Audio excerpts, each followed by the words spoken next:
Assalamualaikum warahmatullahi wabarakatuh. Rekan-rekan mahasiswa, mahasiswi PG PAUD dimanapun Anda berada. Ini adalah video yang kelima untuk mata kuliah teknik penulisan karya ilmiah, yang dimana nanti pada topik hari ini atau minggu kali ini kita akan sama-sama belajar tentang bagaimana sih cara merumuskan masalah dan tujuan penelitian yang jelas. Jadi ini adalah langkah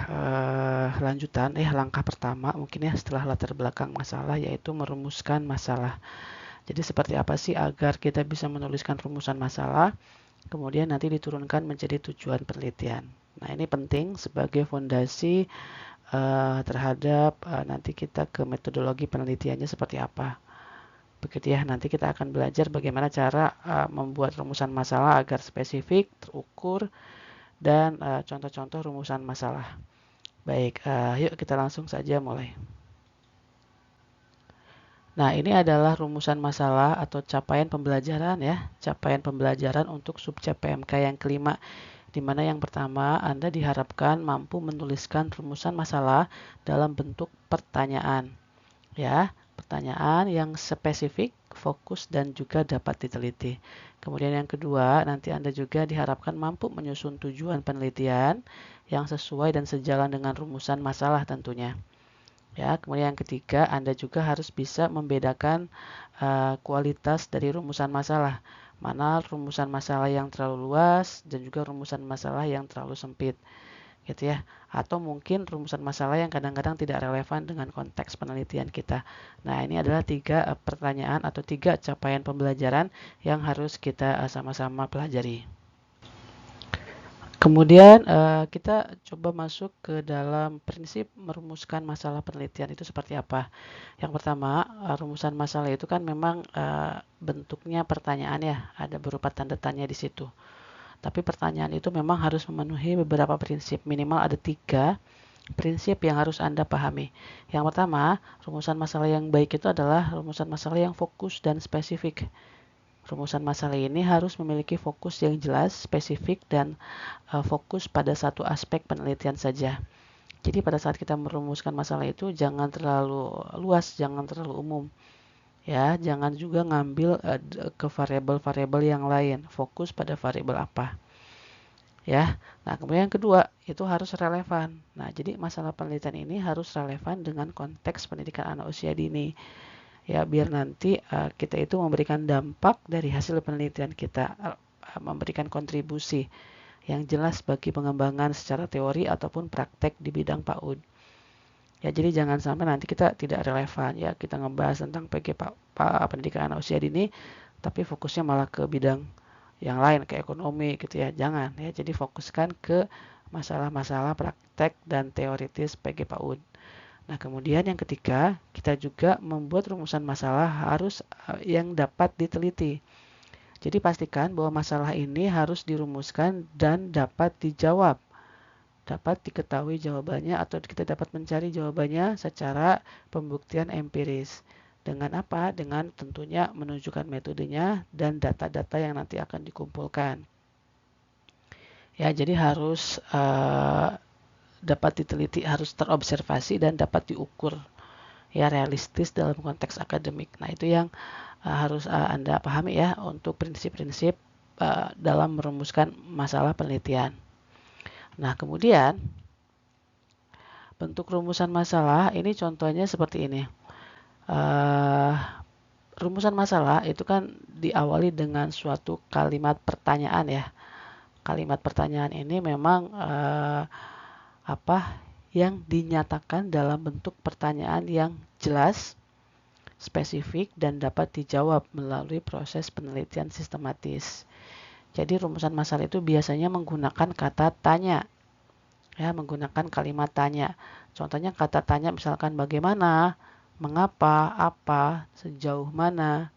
Ya, untuk bisa membuat suatu pertanyaan, tentunya kita harus juga observasi awal.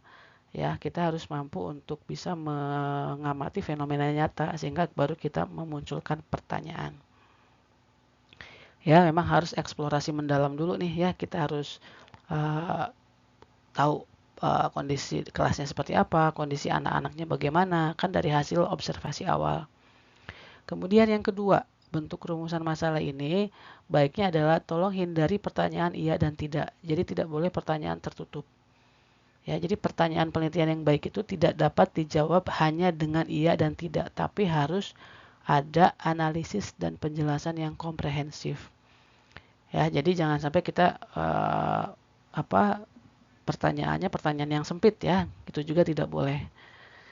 Begitu ya. Nah, kemudian sertakan variabel kunci. Nah, ini yang ketiga. Jadi pertanyaan-pertanyaan ini harus mencakup variabel-variabel utama.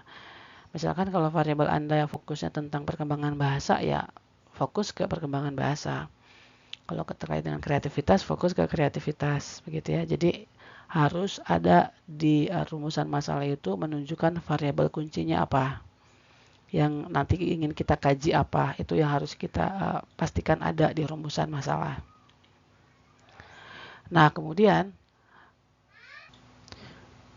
apa sih hubungan dari rumusan masalah dan tujuan penelitian itu? Nah, jadi rumusan masalah itu kan tadi ya dinyatakan dalam bentuk pertanyaan.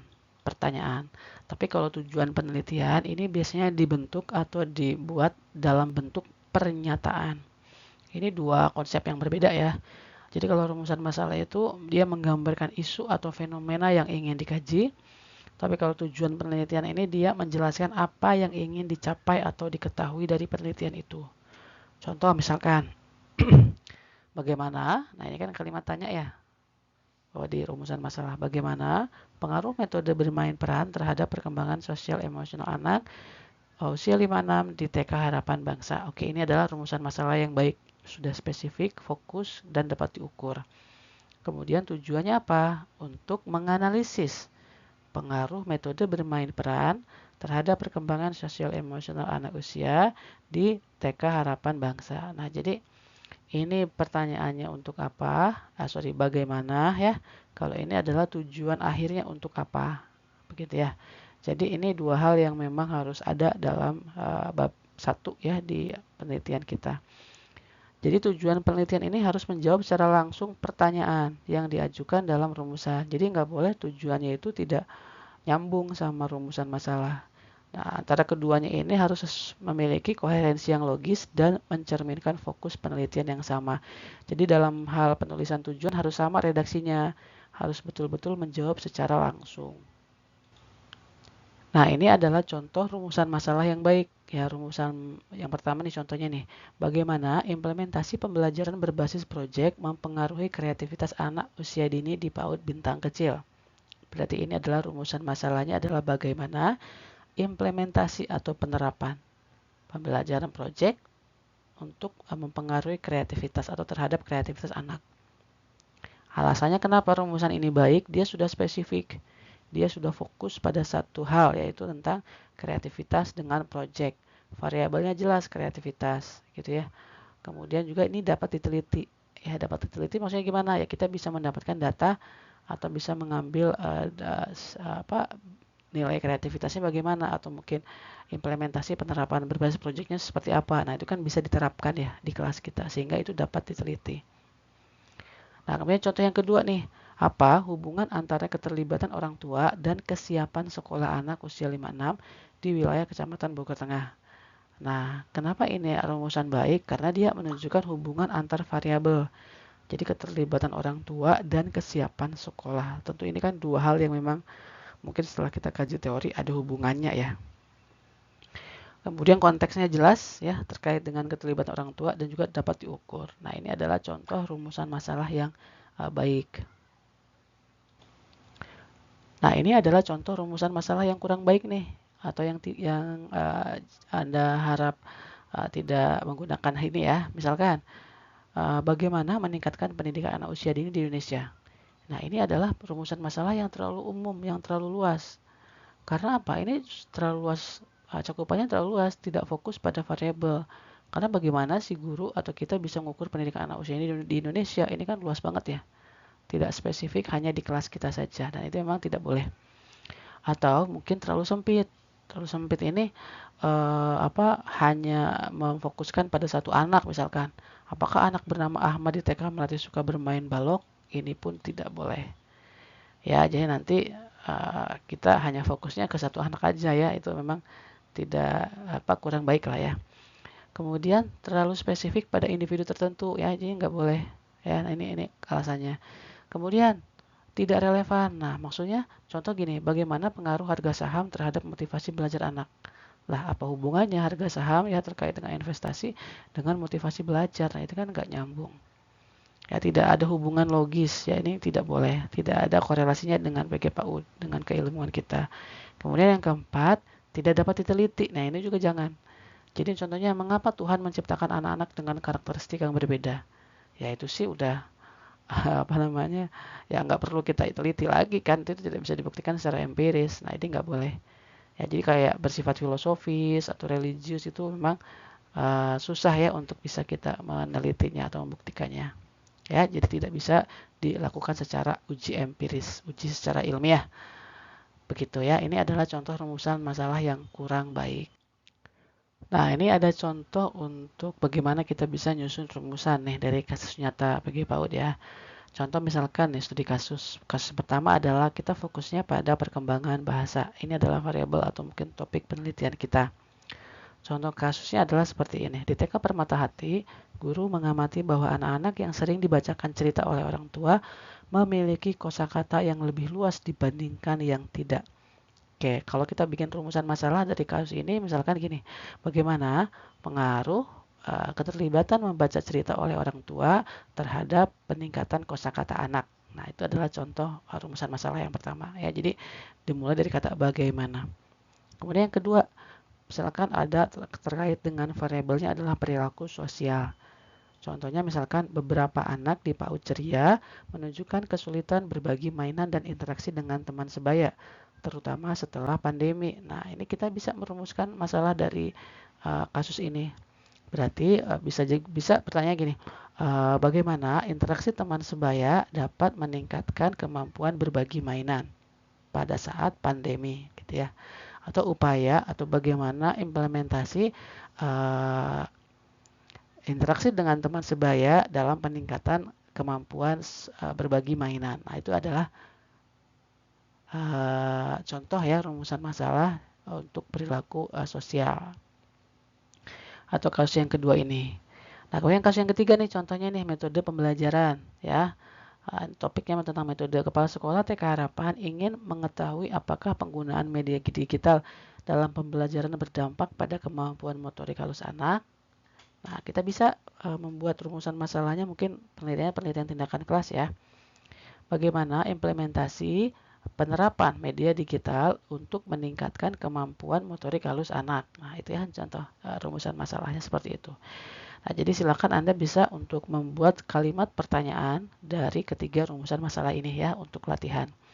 Pastikan bahwa rumusan yang Anda buat ini adalah fokus pada satu variabel apa atau mungkin beberapa variabel, spesifik, jelas gitu ya, tidak melebar kemana-mana, relevan dengan konteks kepaudan, dan juga dapat diteliti secara empiris. Ya, pastikan tidak terlalu umum dan juga memang bisa dilakukan pengambilan datanya seperti apa. Oke, jadi kesimpulannya terakhir ya, untuk membuat suatu rumusan masalah ini memang dibutuhkan kepekaan ya, atau mungkin dari hasil observasi ya, dari pengamatan nyata peka terhadap masalah. Yang pertama, silakan Anda untuk mengidentifikasi fenomena atau isu nyata di lapangan yang menarik Anda, yang menarik perhatian ya, yang tentunya harus sesuai dengan prodi PGPAUD-nya, keilmuan pendidikan anak usia dini. Jadi memang harus banyak-banyak observasi ya, ketemu di lapangan, ketemu anak-anak, masuk ke kelas seperti itu. Nah, kemudian yang kedua, tulis dalam bentuk pertanyaan. Apabila kita sudah sering melakukan observasi, yuk kita mulai untuk buat pertanyaan. Ya, topiknya apa, masalahnya apa, baru kita bikin yang spesifik pertanyaannya, fokus dan dapat dijawab tentunya. Kemudian yang ketiga, kita bisa rumuskan tujuan yang selaras. Setelah rumusan masalah kita bikin, baru kita ke tujuan penelitian. Ya, yang menjawab secara langsung dari rumusan masalah dalam bahasa yang jelas dan terukur. Kemudian yang keempat, jangan lupa untuk selalu minta feedback atau arahan atau masukan bisa dari dosen pembimbing atau mungkin dari teman yang mungkin penelitiannya sama dengan kita ya masalahnya. Baik, itu mungkin untuk video yang kedua yang kelima ya. Jadi kesimpulannya adalah dalam merumuskan masalah dan tujuan penelitian ini langkah-langkahnya harus diikuti ya, karena ini akan menentukan bagaimana kualitas penelitian Anda. Latihan secara terus-menerus memang penting untuk bisa kita membuat suatu keterampilan yang baik gitu ya dalam hal kita proses penelitian atau perjalanan akademik kita semua. Baik, itu untuk video yang kelima. Terima kasih atas perhatiannya. Mudah-mudahan bisa diikuti dan dipahami ya. Kita ketemu di video berikutnya. Saya akhiri. Assalamualaikum warahmatullahi wabarakatuh.